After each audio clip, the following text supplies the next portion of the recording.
Ik vertrouw op u alleen. Ik vertrouw op u alleen. Want uw trouw en goedheid volgen mij. Genade leidt mij naar huis. Degene op om anderen te dienen. Even more interesting Ook interessant is in Acts chapter 4, in Handelingen 4, starting in verse 32. vanaf vers 32, It said that no one in the church claimed his possessions as his own, dat niemand in de kerk van iets zei, dit is van mij. but they shared everything that they had. Maar ze deelden alles wat ze hadden. It's Tuesday afternoon, and we had a great morning of lessons with the Bible school students. I taught 2 sessions this morning.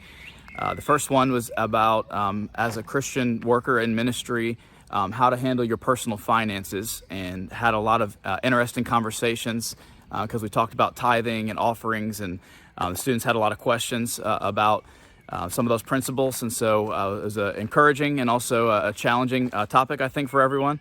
And then also we talked about loving people, loving the people you serve, the importance of the first and second greatest commandments according to Jesus, that we're to love God with all our heart, soul, mind, and strength, but also love our neighbors as ourselves, and what it looks like to minister to people with a sense of compassion like Jesus did, show them mercy, how to practically love people, and make sure that that is the most important thing about our service for the kingdom, is that it's based on love.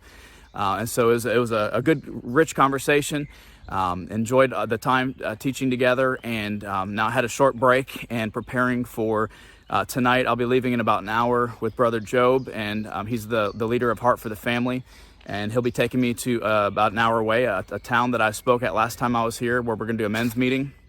And so I just believe in God to touch men's lives tonight, to encourage them. Definitely feeling the tension of the schedule. This today and tomorrow are very busy, pretty much speaking morning and night, and then traveling in between. And so just trying to take a prayer walk and get my wits together, and also just continue to ask the Lord for His help, because these trips can be very intense, especially spiritually.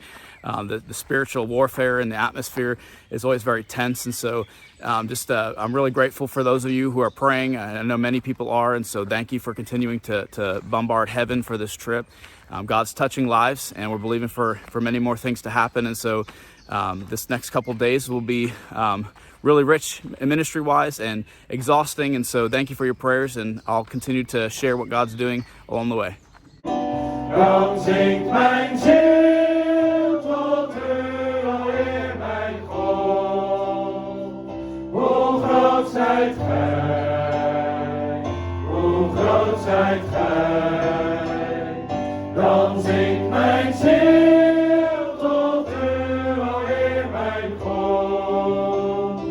Hoe groot zijt gij, hoe groot zijt gij. It's late Tuesday night, and we're just getting packed up from the men's meeting that we had with Heart for the Family.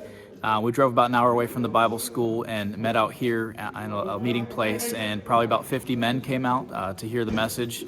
We had a great time of worship together, and I preached on the book of Nehemiah and talked about 12 principles that I see in Nehemiah's story that we can apply as men to rise up to our calling as spiritual leaders in our homes and in our churches and communities, and how we see in Nehemiah's life that he stood against opposition, a lot of opposition, and all the things that he walked through, but he stayed true to the Lord as a man of God and did what God called him to do.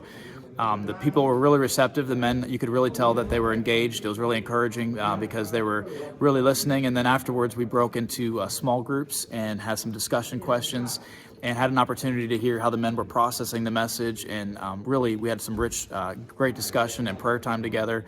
And you could tell just by the questions and the response that the men really took it to heart and were really processing what the Lord was speaking to them personally. And so it was a really great night. I really enjoy having a chance to minister to men, especially with Heart for the Family, just their heart for seeing every family member be who God created them to be. And so it's been an encouraging night. We'll head back to the Bible school, get back really late, and in the morning I'll do my next 2 sessions with the full-time Bible school students. But it's been a really encouraging night tonight.